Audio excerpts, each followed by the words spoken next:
பாராளுமன்ற உறுப்பினர்கள் பாராளுமன்றத்தில் கேள்வி கேட்டதற்காக சஸ்பெண்ட் செய்யப்பட்டிருந்தால் அது ஒரு சரியான நடைமுறை இல்லை. அது சஸ்பென்ஷனை வித்ட்ரா பண்ணணுங்கிறது தான் சரியான நிலைப்பாடாக இருக்க முடியும். இல்ல எம்பிக்கள் என்ன விஷயத்திற்காக சஸ்பெண்ட் செய்யப்பட்டாங்க? பாதுகாப்பு குறைபாடு இருக்கு எம்பிக்கள் கேள்வி கேட்டாங்க. கேள்வி கேட்டதுக்கு சஸ்பெண்ட் பண்ணப்பட்டாங்க. பாராளுமன்ற உறுப்பினர்கள் பாராளுமன்றத்தில் கேள்வி கேட்டதற்காக சஸ்பெண்ட் செய்யப்பட்டிருந்தால் அது ஒரு சரியான நடைமுறை இல்லை. அது சஸ்பென்ஷனை வித்ட்ரா பண்ணணுங்கிறது தான் சரியான நிலைப்பாடாக இருக்க முடியும்.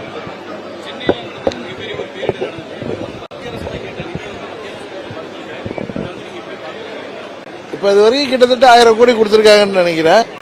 சரிதானே? எவ்வளவு கொடுத்திருக்காங்க? 560. மறுபடியும் அவங்க டீம்லாம் அதை பார்வையிட்டு இருக்காங்க. மறுபடியும் பொறுத்திருந்து பார்ப்போம். அவசரப்பட்டு கருத்து சொல்ல வேணாம்.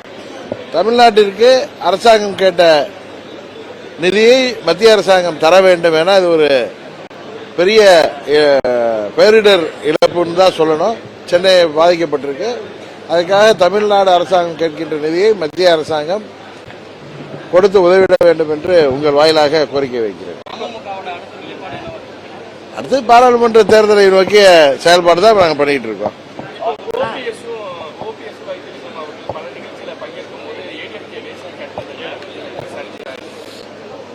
ஆமா, கோர்ட்டு சொல்லிருக்குல்ல, அதனால கட்டல. அவங்க திரும்ப அதுல வெற்றி பெற வரைக்கும் அவங்க போராடுவாங்க.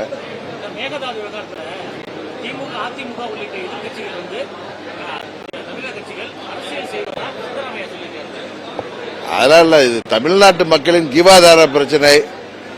இங்க மக்களின் பிரதிநிதிகளாக எல்லா அரசியல் கட்சிகளும் தமிழ்நாட்டிற்கு மேகதாது அணை கர்நாடகாவில் கட்டப்பட்டால் தமிழ்நாடு பாலைவனமாகிவிடும், அது சட்டத்திற்கு புறம்பானது என்று தமிழ்நாட்டில் உள்ள அனைத்து அரசியல் கட்சிகள் போராடுவது அவர்களுடைய அடிப்படை உரிமை.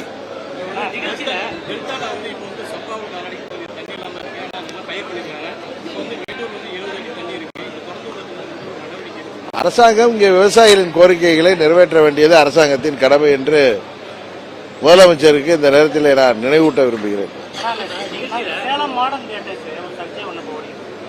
அதுக்குதான் அமைச்சர் பதில் சொல்லியிருக்காரு கிளியரா. அதான் சொல்லியிருக்காரு அமைச்சர், பொதுப்பணித்துறை அமைச்சர் சொல்லியிருக்காரு. அதுக்கு மேல என்ன பதில் சொல்லணும்? அவர் அதானே சொல்றாரு. அவர் சொல்ற என்னுடைய கருத்து இன்னைக்கு நானும் உங்க மாதிரி தொலைக்காட்சியில பார்த்தேன். பொதுப்பணித்துறை அமைச்சர் நாங்க எந்த ஆக்கிரமிப்பும் செய்யல, அந்த மாடர்ன் தியேட்டர்ஸ்ங்கிற அந்த விளம்பரம் அந்த காம்பவுண்ட பழமையான இது, அதை நாங்க சரியா மெயின்டைன் பண்றதுக்காக செய்யறோம்னு சொல்லியிருக்காரு. அது என்னன்னு பாப்போம். ஒரு அமைச்சர் இது மாதிரி சொல்லிட்டு மாறி நடக்க முடியுமா என்ன? இந்த மாத இறுதிக்குள் இல்ல அடுத்த மாதத்துல ஒரு நல்ல முடிவு எடுக்கும். இல்ல அது வெறும் ஊடகங்கள்ல தான் நான் சரியா பாக்கிறேன். நான் தேர்தலில் நிக்கிறத பத்தி அந்த முடிவு எடுக்கல.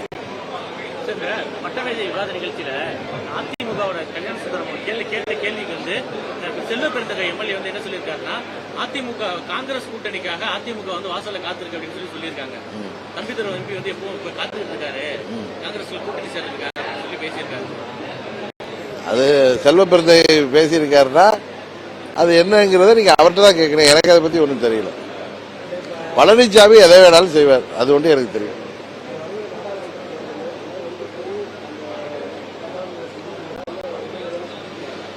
ஒன்று கூடினா யாராரு? ஆமா ஆமா, அதிமுக ஒன்று பண்ணுமா?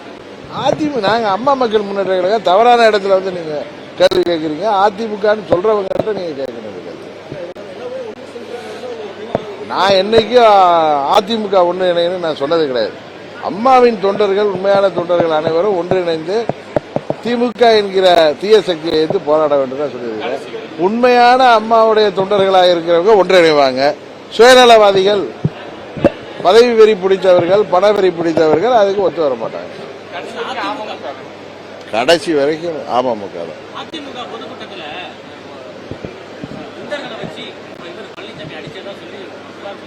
யாரு எங்க எந்த எந்த பொதுக்கூட்டத்தில்டா?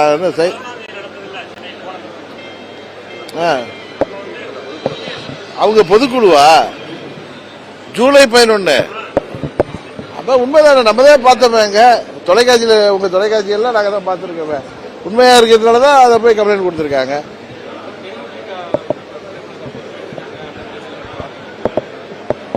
தேமுதிக அவர்களுக்கு எனது வாழ்த்துக்களை உங்கள் வாயிலாக தெரிவித்துக் கொள்கிறேன்.